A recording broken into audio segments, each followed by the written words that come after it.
Covering news where you live, this is 5 News.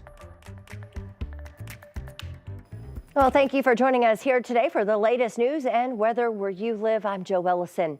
The Fort Smith Police Department has launched a Gun Smart campaign to promote responsible gun ownership.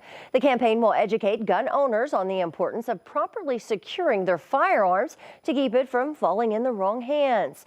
It's in response to a recent surge in gun thefts from unlocked vehicles.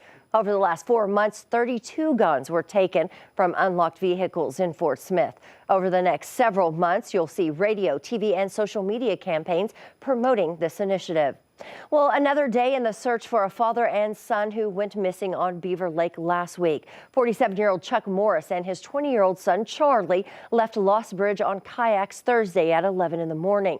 They were reported missing several hours later. Since then, the Benton County Sheriff's Office has been searching the area of Lost Bridge. They say only finding, though, a kayak and a life jacket so far. Chuck has been in the band Lotus for 20 years and just wrapped up a 25-show U.S. tour. One of his bandmates, Jesse Miller, tells 5 News that Morris was the kind of person that everybody got along with. It was just fun to be around. There's really no describing this kind of tragedy. I mean, no one expects something like this. It's just so out of the blue, and just the double whammy of Chuck and Charlie is just really, really brutal.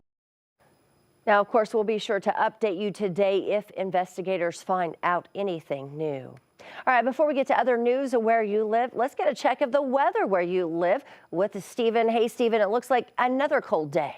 Yeah, cold start to the morning, but we're going to see temperatures warming up due to all that wind coming up from the south today. Breezy day today with those wind gusts near 40 miles per hour by the time we get to the afternoon. Also, a rainy start to the day, rain throughout most of the morning hours for our Tuesday. That's going to keep temperatures pretty moderate, only reaching up into the 40s and 50s across northwest Arkansas and the River Valley. Here's a look at that rainfall throughout the morning hours. Again, throughout it's around 7 to 9 a.m. is when we're having the window for that rain, and then throughout the rest of the day into the afternoon is when we're going to see those mostly cloudy to overcast skies. That's going to carry on into your Wednesday as well. Not only do we get a break from the rain on Wednesday, but we also are seeing temperatures significantly warm up due to those strong wind gusts coming up from the south. Wednesday afternoon, we're still going to see those wind gusts peaking up near 40 miles per hour. Daytime highs for your Tuesday only going to be in the 40s and 50s. For our Wednesday, we're going to see temperatures topping out into the 70s. But today is not our only chance for that rainfall. Again, heading into Thursday,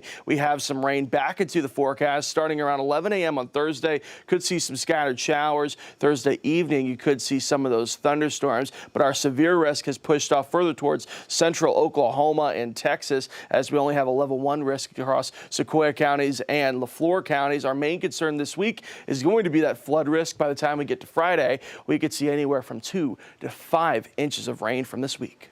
All right. Thanks so much, Stephen. Well, the trial date for a man accused of owning unregistered explosives and fleeing from federal agents has been moved back. A federal judge granted the delay for Neil Mehta, the Fort Smith man you see here who was arrested earlier this year. The FBI says unregistered explosives were found inside of his home. According to court documents, Mehta ran and was helped by his family to avoid law enforcement. Mehta's trial was originally set to start next month, but has now been moved to July. And military veterans in Oklahoma have a new way to gather information online when transitioning from active duty to civilian life. It's called OK Step. Now, that's short for Oklahoma Specific Transition Education Program, and it's operated through the State Veterans Affairs Department. The website can help with employment, health, business, and suicide prevention. If I want to find out about my VA health care, I have to go to this site. But if I want to find out about my educational opportunities, I need to go to this site. Claims and benefits, I have to go to this site. Why can't we bring them all together under one roof? And so that's what we've done. Now, you can find out more about the program by clicking on this story in the Community Spotlight tab at 5newsonline.com. And one of Fayetteville's longest-running watering holes is celebrating quite a milestone. Maxine's Tap Room is 73 years old. Maxine Miller borrowed money from her parents in 1950 to open the bar on Block Avenue. And no one could have guessed the longevity of this Fayetteville staple. The bar posted to Facebook saying some big plans are also in the works for the month of May to celebrate what would have been Maxine's 99th birthday. Well, it was one of the biggest economic announcements in Fort Smith's recent history. The 188th Air Guard Base becoming home of the Foreign Military Pilot Training Center. But what did it take to get that program here? 5 News anchor Darren Bobb sat down with Arkansas 3rd District Congressman Steve Womack to find out. That center will accommodate up to 24 foreign F-35 aircraft and move 12 F-16s from the Singapore Air Force, which are now located in Glendale, Arizona. The congressman says this all began about 2 years ago. It became apparent to the delegation that there was going to be this opportunity somewhere in America to host this all-important mission. And we knew we were one of the 5 sites that was under consideration. So when it became known that Fort Smith was going to join 4 other cities in this process, that's when the congressional delegation went to work on it. So I have to credit Senators Cotton and Bozeman and the rest of the House delegation, myself included. We began using every tool we had in our toolbox and every point of leverage we had with our positions on relevant committees to make the strongest possible case we could that Fort Smith should be seriously considered. He says Fort Smith and the 188th simply made perfect sense. Well, I think it was a perfect scenario for us. And I think the delegation made a really good case with the Air Force and the relevant parties that it was an ideal location, centrally located, great airspace. The available days for training weather-wise was well over 300, so that made a huge difference. But there was also that kind of hard to kind of quantify. The spirit of Fort Smith is how I label it.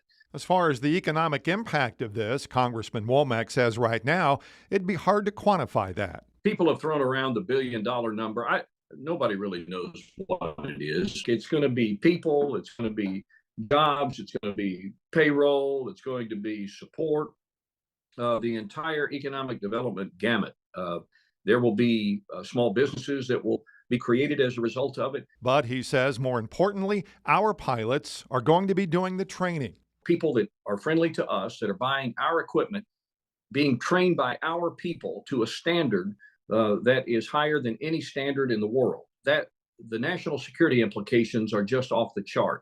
So for all of those reasons, this is a great, once in a generation, great news for Fort Smith and the Arkansas River Valley. Well, those flying operations will start anywhere between September of 2024 and 25.